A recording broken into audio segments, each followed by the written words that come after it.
به شیمئیل، راهون و حنون. دوستان عزیز من، درود بر شما. من زرقات ابلیس هستم. امروز به شما طلسم ایقاف سحر ساحر را آموزش میدم. یعنی چه؟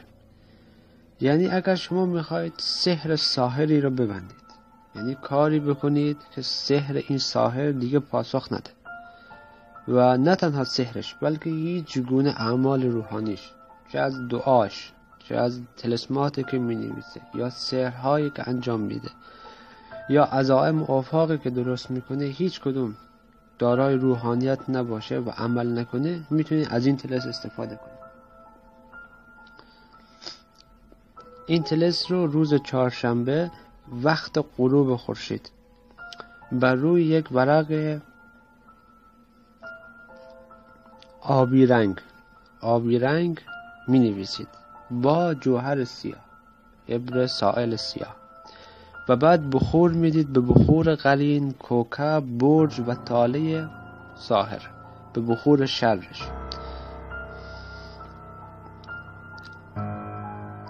بعد این رو تا میزنید بالای بخور، به حداقل به مدت 15 دقیقه بخور میدید. این عمل اسراف و تحسینش سفلیه، اسراف و تحسین سفلی. بعد این رو در قبرستان کفار در قبر یک زن دفن کنید، در قبر یک زن دفن کنید و همراه دفن کردنش یک قفل قرار میدید. قفل رو میبندید، کلیدش رو بر میدارید و کلیدش رو از بین میبرید، یعنی با انبور چیزی کاملا اینو تیکه تیکه میکنید کلیدش. و بر روی اون قفل این طلسم رو مینویسید. دقت بکنید،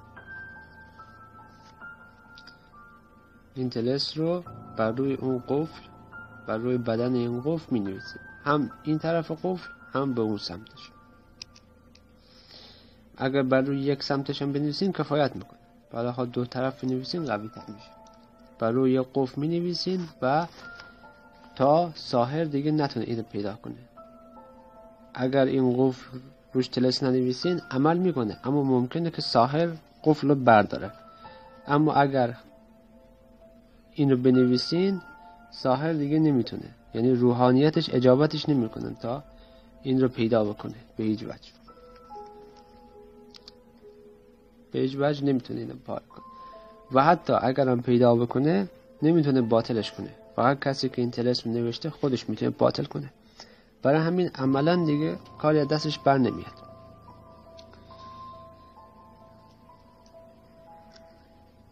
این طلسم رو با همین شروطی که گفتم انجام بدید تا کاملا برای شما موفقیت آمیز باشه.